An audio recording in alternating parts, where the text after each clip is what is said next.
The boardroom on the top floor of a glass tower in downtown Chicago buzzed with nervous energy.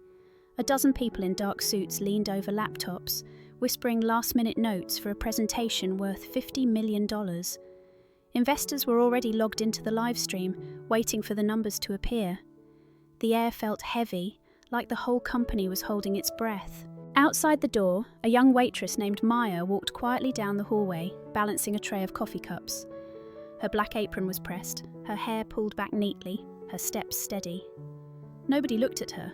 Nobody ever did. She was just the girl who poured coffee and cleared glasses. But as she passed the open doorway, her eyes flicked to the giant screen inside. A chart filled the wall, bold numbers, a formula glowing in bright blue letters. She slowed for only a second, her brow furrowing. Something was off. She had seen enough numbers in her life to know. The tray didn't shake in her hands, but her voice did carry, soft, almost like she was speaking to herself. That's the wrong formula. The words slipped into the room like a stone into still water. Conversations stopped, heads turned. The chief executive froze mid-sentence. For a moment, no one breathed. And just like that, a waitress carrying coffee had disrupted a multi-million-dollar deal. The silence in the boardroom stretched. For a split second, it felt as if even the clock on the wall had stopped ticking. Then a voice broke the stillness. "Excuse me?" The chief executive's tone was sharp, clipped, the kind of voice that usually shut people up immediately. Maya didn't flinch. She stood at the door with her tray balanced perfectly, coffee cups still steaming. Her eyes didn't waver. "The numbers," she said softly. "They won't hold. That formula, it's not right." A ripple of disbelief passed through the room. One of the older board members let out a half laugh, shaking his head. Someone else muttered under their breath, "She's the waitress." They weren't wrong. Maya had spent the last 3 years wearing the same black uniform, walking the same endless halls of convention centres and corporate towers. She knew how to blend in, how to keep her head down. People rarely learned her name. To them, she was background noise, coffee, water, napkins, smiles.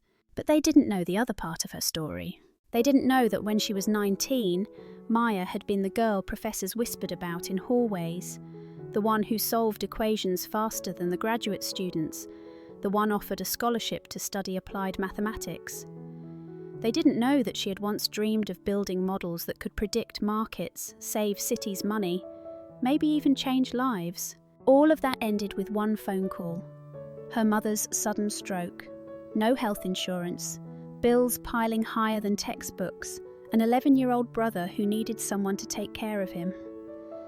In less than a month, Maya had traded her scholarship for a paycheck. And now, years later, here she was, holding a tray of coffee outside a room full of executives, staring at a mistake no one else had seen. The irony wasn't lost on her. She could have stayed quiet. She almost did. But something inside her, something that refused to stay buried, had made her speak. And the room had no idea what to do with her voice. The chief executive finally moved. He straightened his tie and took a slow step toward the door, his shoes clicking against the polished floor. His eyes narrowed at Maya like she was a distraction, an interruption in his perfectly controlled world. "You serve coffee," he said flatly. "What could you possibly know about our financial model?" A few executives chuckled under their breath. Someone whispered, "She probably read it wrong." Another shook his head, already dismissing her. The tray in Maya's hands was still steady, but her chest tightened. She could have lowered her eyes. She could have mumbled an apology and walked away like she had 100 times before when people looked right through her. But not this time. Her voice was calm, almost too calm for how fast her heart was beating. "I didn't read it wrong," she said. "Your growth forecast assumes customers will keep coming back at the same rate they did before the pandemic. They won't. If you stand up there with those numbers, the investors will see right through it." The words dropped heavy into the silence. For a moment, no one reacted. Then one of the younger analysts at the table shifted uncomfortably, glancing back at the screen. His brow furrowed. He opened his laptop and began typing quickly, as if he suddenly wasn't so sure. The executive's jaw tightened. "Shouldn't you be somewhere else right now?" he said coldly. Maya nodded once, polite. "Yes, sir, but that formula will fail, and when it does, you'll wish someone had spoken up." She turned to leave, the sound of her footsteps soft against the hallway floor. Inside the boardroom, the suits exchanged uneasy glances, and for the first time all morning, doubt flickered across the face of the man who thought he had everything under control. As Maya's footsteps faded down the hallway, the voices inside the boardroom picked up again, low, tense, doubtful. But Maya didn't hear them. She walked with her tray pressed close to her chest, and her mind drifted back to a life that felt like it belonged to someone else. She could still see it so clearly. A small lecture hall, chalk dust hanging in the air, the squeak of markers on a whiteboard. 19 years old, standing in front of professors twice her age, explaining a model she'd built that predicted housing market shifts with eerie accuracy. The head of the department had leaned forward, his voice tinged with awe. "You're seeing patterns most of us miss." It had been the kind of moment that cracked open the future. She had a scholarship, a seat at the table she'd always dreamed of. She thought she knew where her life was going. And then the phone call came. Her mother collapsed at work, stroke, no insurance. The hospital bill swallowed everything. Rent was late. Her little brother was only 11, too young to understand why she stopped smiling, why her textbooks disappeared from the kitchen table. Within weeks, Maya was working 2 jobs, her scholarship abandoned like it had never existed. No professors came looking. No one from the university knocked on her door. She simply slipped out of that world, unnoticed, like she'd never been there at all. Now, years later, she was the woman who carried trays, poured coffee, and nodded politely while executives talked about numbers she understood better than they realised. She could live with her being invisible. She had for years. But what she couldn't live with anymore was watching the truth get ignored, especially when it was right there in front of her eyes. Back in the boardroom, the younger analyst stared harder at his laptop. His pulse quickened. Something about what the waitress had said wouldn't leave him alone. He started running the numbers again, and that's when he felt his stomach drop. Back in the boardroom, the younger analyst's fingers flew across his keyboard. He checked the formulas, cross-referenced the data, and felt a chill run down his spine. The waitress wasn't guessing. She was right. The forecast on the screen was built on the wrong assumption. If they pitched with those numbers, the investors would tear it apart in seconds. He leaned toward the company's chief financial officer, whispering urgently. The older man frowned, then pushed his glasses up and began scanning the sheet himself. His jaw tightened. "This doesn't match what we signed off on last night," he muttered. The chief executive turned sharply. "What do you mean it doesn't match?" His voice carried an edge that made the room flinch. The head of finance looked up, his face pale. She was right. The model overestimates repeat customers. If we present this, it will look like we're inflating our value. For a moment, no one moved. The only sound was the quiet hum of the projector and the steady tick of the wall clock. The executive's confidence cracked, just slightly. A bead of sweat slid down his temple as he looked at the countdown timer on the livestream screen. Less than 3 minutes until they went live. "Can we fix it?" someone asked, panic rising. "Not in time," the analyst whispered. "We'd need hours, not minutes." The room dissolved into chaos, papers shuffling, voices overlapping, half-baked suggestions flying across the table. "Pull the stream!" "No, it'll make us look weak." "Patch the slide." "There's no patched model." The chief executive ran a hand down his face, pacing. He hated this, losing control, watching cracks spread where everything had seemed solid. And all of it started with a whisper from a girl carrying coffee. Out in the hallway, Maya leaned against the wall for a moment, closing her eyes. Part of her regretted speaking up. She knew how these stories usually ended.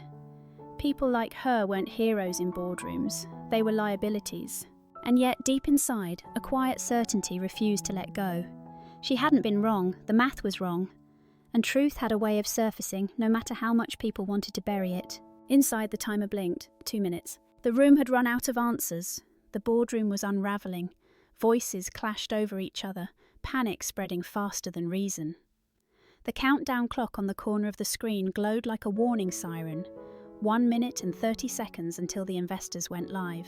The chief executive pressed his palms flat on the table, trying to calm the storm, but even he couldn't steady the sinking feeling in the room. And then, in the middle of the noise, someone whispered, almost to themselves. She said it was wrong, and she was right. The words hung in the air. Heads turned toward the open doorway, but Maya was gone. For a few seconds, no one moved. Then the young analyst, his voice shaking but firm, said, "We should bring her back in."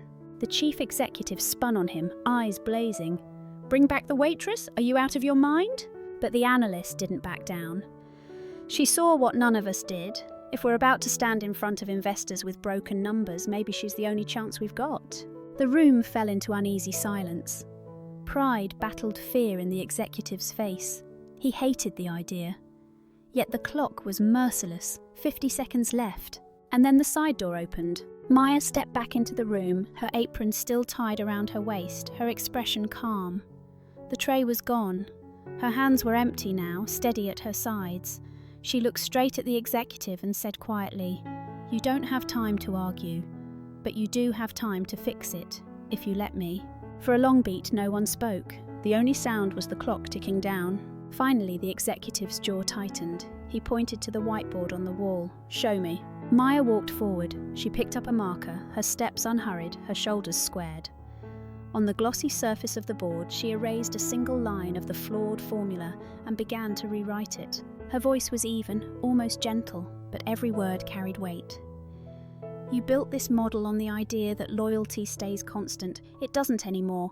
People's habits changed. They don't return like they used to. Adjust for that, and the numbers stop lying." The marker squeaked as she wrote. A new equation took shape, simple and clean.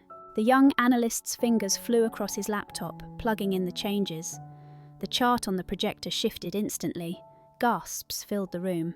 The curve was still rising, but steadier, more believable and stronger in the long run. "She's right," the analyst whispered. "It works." The executive stared at the whiteboard, his pride cracking under the weight of the truth. He looked back at Maya, his voice low and raw. "You just saved us." For a moment, the room stood in stunned silence, all eyes on the fresh numbers glowing on the screen. Relief flickered, but it didn't last long. An older board member, his voice sharp and full of authority, leaned forward. "This is ridiculous," he snapped. "You're really going to trust a waitress over our team of economists?" The words landed heavy. Several heads nodded, faces tightening with unease. The hierarchy of the room was cracking, and not everyone liked it. Maya stood by the whiteboard, marker still in her hand. Her chest rose and fell, but her eyes stayed steady. She had been doubted her whole life. This was nothing new. "She's not guessing," the young analyst cut in, his voice firmer this time. "I checked it. The adjustment holds. Without it, we'll look like we're lying to investors." The chief financial officer added quietly, almost reluctantly, "She's right. The formula would have collapsed." The older board member scoffed, shaking his head. "So what? She caught a lucky break? That doesn't mean she belongs in here." The room tensed again, pride and fear colliding. The clock on the live stream flashed, 20 seconds until the cameras went live. Maya spoke then, her voice calm but unshakable. "It's not about belonging. It's about telling the truth. You can ignore me if you want, but the numbers won't ignore you." For a split second, the words cut through all the noise. Some executives shifted uncomfortably in their seats. Others stared at Maya like they were seeing her for the first time. The chief executive's jaw tightened. His pride burned, but so did the weight of reality. The room had no more time and no better answers. 10 seconds! He turned toward the table. "We go with her correction." Gasps rippled through the boardroom. Half the faces showed relief. The other half looked outraged. But there was no time to argue. The decision was made. The camera light blinked red. The investors were live. The red light above the camera blinked on, and suddenly the whole room straightened in their chairs. The chief executive began with his usual confidence, voice smooth and measured. "Good morning, and thank you for joining us. Today, we're here to share a vision of growth." But behind that polished tone, everyone at the table was holding their breath. They knew how close they had come to disaster. And one man knew it more than anyone else. By the third slide, his words faltered. He glanced at the numbers on the screen, the corrected model, the safer forecast, the truth. His throat tightened. This wasn't his work. It wasn't his team's brilliance that saved them. It was the young woman standing quietly near the wall, hands folded in front of her apron. For the first time in his career, he hesitated. Then he cleared his throat and did something no one in the room expected. "I want to pause here," he said, his voice lower now. "Before we continue, there's someone I need to acknowledge." Confusion rippled through the boardroom. Some of the executives exchanged sharp looks. A few shifted uncomfortably in their chairs. He went on, eyes locked on the camera. "These numbers, you see, the truth you're hearing, it didn't come from me. It came from someone who wasn't even supposed to be in this room. But without her, this company wouldn't be standing here with confidence." He turned slowly toward Maya. Every head followed. Maya froze. She hadn't expected this. Not here, not now. The spotlight felt like a weight pressing on her shoulders. She had only meant to whisper a correction, not step into the center of a multi-million-dollar deal. But the silence in the room demanded something from her. The executive's voice cut through. "Miss Maya, would you join us?" Her heart pounded. Her hands trembled slightly as she stepped forward, every eye on her. She reached the screen, turned to face the investors on the live stream, and took a slow breath. Her voice was steady, even if her knees weren't. "What you see now is the corrected forecast. The earlier model assumed customers would keep coming back at the same rate as before the pandemic. That's not true anymore. People's habits changed. This adjustment makes the projection honest and sustainable." She spoke for less than a minute, but it was enough. The room went utterly still. The words weren't fancy, they weren't rehearsed, but they were clear, true, and impossible to ignore. For the first time, Maya wasn't invisible. She was the reason the room kept breathing. When Maya finished speaking, the room was silent. Too silent. She stepped back from the screen, her palms still faintly trembling, and looked down at the floor. A part of her wanted to disappear again, fade into the background like she always had, but there was no hiding now. Seconds dragged like hours. 20 pairs of eyes stared at the black screen where the investors were connected, waiting for their response. The chief executive clasped his hands together so tightly his knuckles turned white. Around the table, some executives prayed silently she was right, while others looked ready to pounce if she wasn't. Then, finally, the lead investor's voice broke through the speakers. Calm, controlled.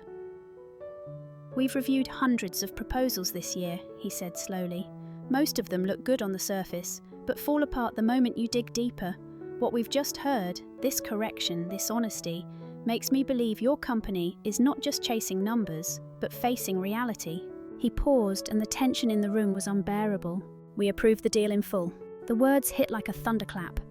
Relief swept across the room. Executives who had been holding their breath exhaled all at once. A few even laughed nervously, the sound breaking like glass under pressure. The chief executive lowered his head for a moment, almost as if in prayer, then turned to Maya. His voice was softer than anyone had ever heard it. "You saved us." Maya shook her head gently. "No," she said. "I just told the truth." Around her, the boardroom erupted in handshakes, congratulations, and nervous laughter. But Maya stood quietly to the side, her hands clasped in front of her apron, her heart steady. She didn't need the applause. For once, being seen was enough. The boardroom slowly emptied, the buzz of victory trailing off into the hallway. Papers were gathered, laptops closed, and polished shoes clicked across the tile floor. The deal was sealed. The company was safe. Maya stayed behind for a moment, standing near the whiteboard where her correction still glowed in bright marker. She let out a slow breath, feeling the weight of the day settle on her shoulders. She had walked into this building as a server, invisible, forgettable. She wasn't leaving the same. When she finally stepped out into the crisp Chicago evening, the air felt different. Lighter, colder maybe, but also freer. She pulled her coat tighter around her and walked toward the bus stop, her reflection catching briefly in the glass windows of the tower. For the first time in years, she didn't look away. That night, she sat across from her younger brother at their small kitchen table, cartons of Chinese takeout spread between them. He scrolled through his phone, eyes wide. "Wait, this article's about you," he said, half laughing, half stunned. "You fixed their pitch. You saved the company." Maya rolled her eyes with a smile. "Eat your dumplings." But inside, something stirred, a quiet pride she hadn't felt in years. 2 weeks later, Maya walked through the same revolving doors of that tower again. But this time, she wasn't carrying a tray. She wore a blazer, a small badge clipped to her pocket. Her new title wasn't fancy, junior analyst, but it was hers, a beginning. The receptionist smiled at her, recognizing her now. People held the elevator door. She pressed the button for the upper floor and caught her reflection in the mirrored walls. No tray, no apron, just Maya. As the elevator rose, she allowed herself one small, steady smile. Sometimes the world doesn't notice you until you speak. Sometimes it takes one quiet voice to change everything.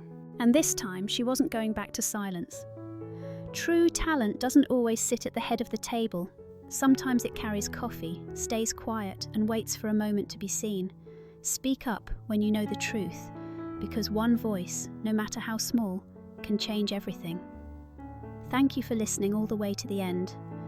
I'm truly grateful for your time, and I wish you nothing but good fortune in the days ahead. Before we close this story, please give it a like and subscribe to the channel. I'll see you again soon, right here on Rain Inside.